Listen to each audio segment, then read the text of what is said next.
আজকে আমি নতুন একটা রেসিপি দেখাবো, চিংড়ি মাছ মিষ্টি কুমড়ো দিয়ে। প্রথমে মাছগুলো ভেজে নেব। চিংড়ি মাছ ভাজা হয়ে গেছে, একটু পাঁচফোড়ন দিলাম,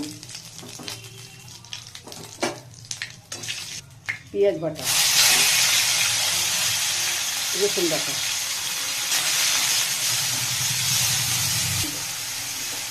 পেঁয়াজ রসুন বাটাটা একটু কষে নিব, একটু আদা বাটা দিয়ে দিলাম, কষে নিব, আবার কষে নেব, আদা বাটা দিয়ে কষে নেব, একটু হলুদ দিলাম, একটু লবণ দিলাম, একটু জিরে গুঁড়ো দিলাম।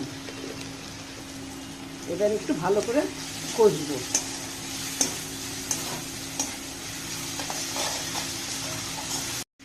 মিষ্টি কুমড়োটা আগে থেকে একটু ভাপিয়ে নিয়েছি,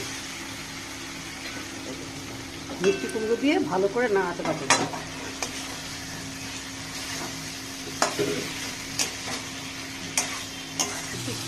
কাঁচা লঙ্কা পোস্ত বাটা দিলাম,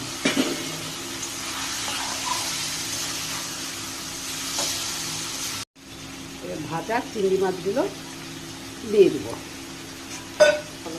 দিয়ে আবার ভালো করে কষবো।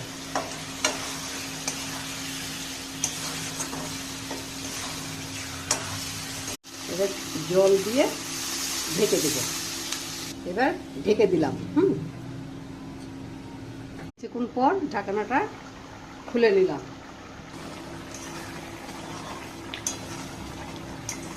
জলটা একটু শুকিয়ে নেব। আমার কুমড়োর চিংড়ি রেসিপি তৈরি।